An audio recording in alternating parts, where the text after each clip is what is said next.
Love. Love. It's the word that makes hearts flutter, brings couples together, and yet causes more confusion and heartbreak than almost anything else in human experience. You've probably wondered at some point whether you're truly loving your spouse the way you should. Maybe you've had moments where you felt disconnected, where the romance seemed to fade, or where you questioned if this is really what love is supposed to look like. Tonight, I want to share with you something that changed everything for my own marriage and has transformed countless relationships around the world. The Bible doesn't just talk about love in romantic, flowery terms. It gives us a blueprint, a divine instruction manual for loving our spouse in a way that brings joy, peace, and unbreakable unity. And what I'm about to share with you isn't just theory. It's practical, it's powerful, and it will revolutionize the way you approach your marriage starting today. When God created marriage, He didn't leave us guessing about how to make it work. Right from the beginning, in Genesis chapter 2, verse 24, He established the foundation. Therefore a man shall leave his father and his mother, and hold fast to his wife, and they shall become one flesh. This isn't just about physical unity. It's about emotional, spiritual, and relational oneness that goes deeper than anything else we experience as human beings. But how do we actually live this out? How do we move beyond the butterflies in the honeymoon phase into a love that lasts through every season of life? The answer begins with understanding that biblical love isn't just a feeling. It's a choice. It's an action. It's a commitment that goes beyond our emotions and circumstance. You see, the world tells us that love is about finding someone who makes us happy, someone who completes us, someone who meets all our needs. But God's design for marriage is actually the opposite.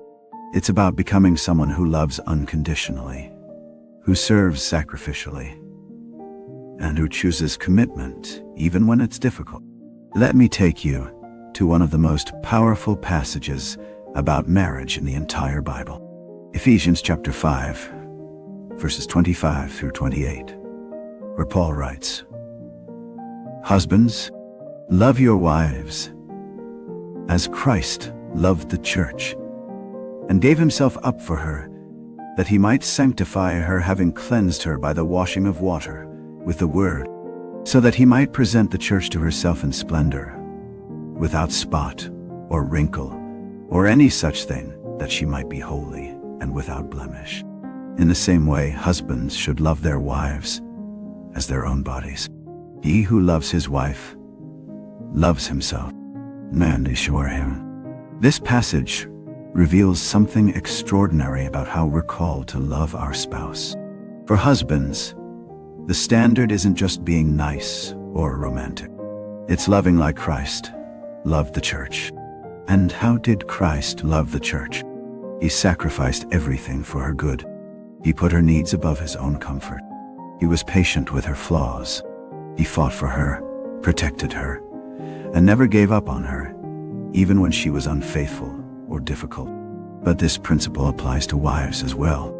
Earlier, in the same chapter, verse 22 says, "Wives, submit to your own husbands as to the Lord." Now, before you react to that word submit, understand what it really means in the biblical context. It's not about becoming a doormat or losing your identity. It's about choosing to honor and respect your husband in the same way you honor and respect Christ. It's about being a supportive partner who builds up rather than tears down.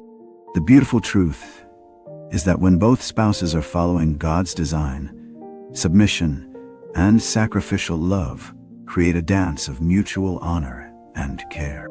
The husband who loves like Christ creates an environment where his wife feels safe to trust and support him.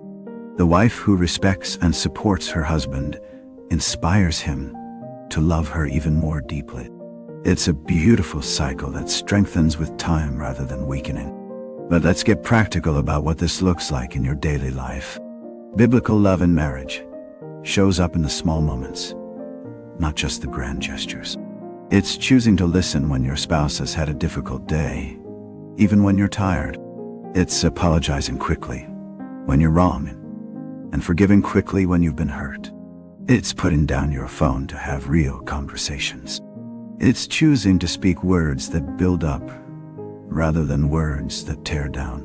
1 Corinthians chapter 13. The famous love chapter gives us a detailed description of what love looks like in action. Love is patient and kind. Love does not envy or boast.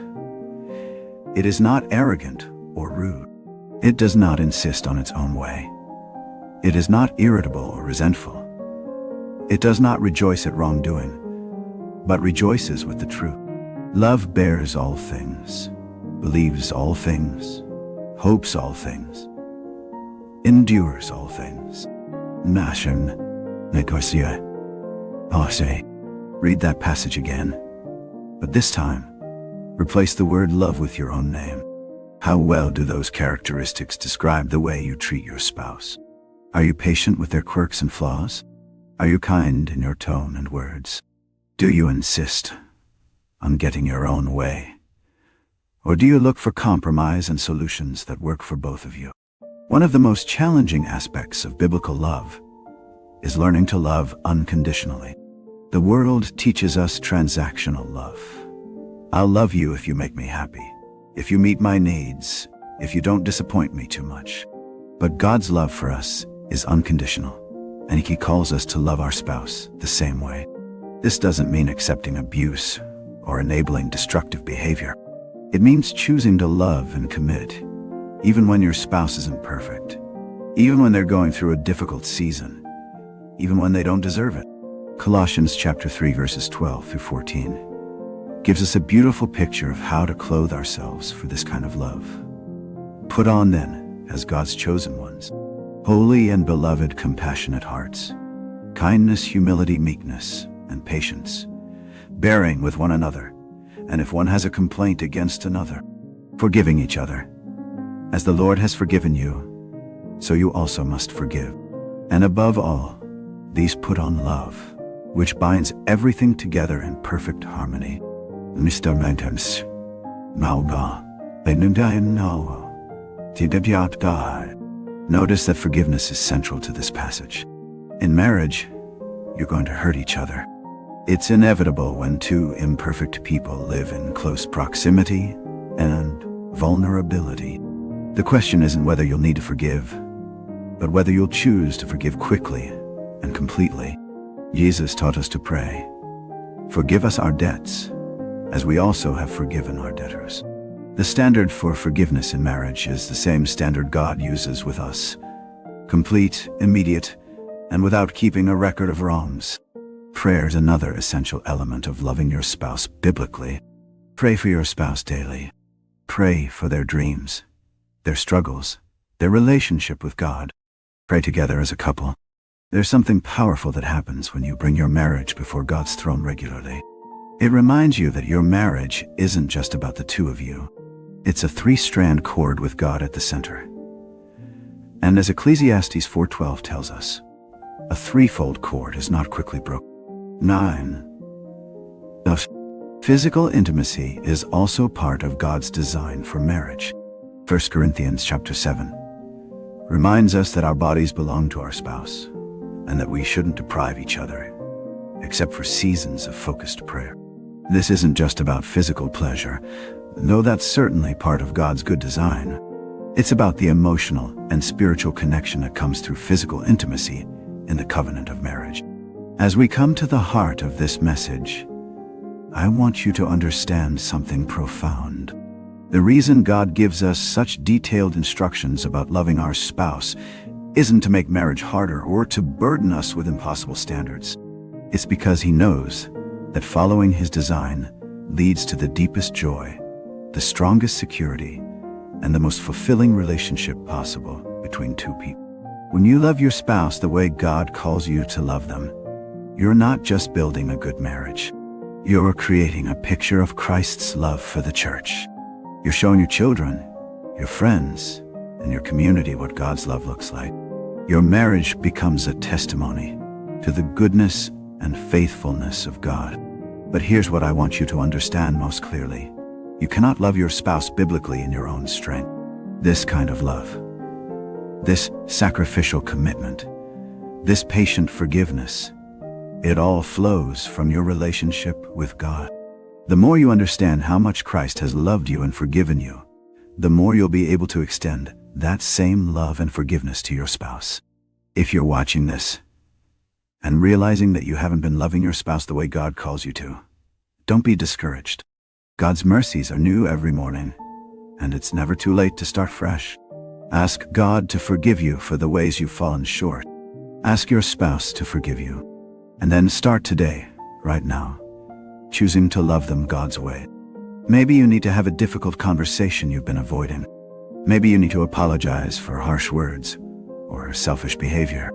Maybe you need to start serving them in practical ways or speaking words of affirmation and encouragement. Whatever it is, don't wait for them to change first. Take the first step.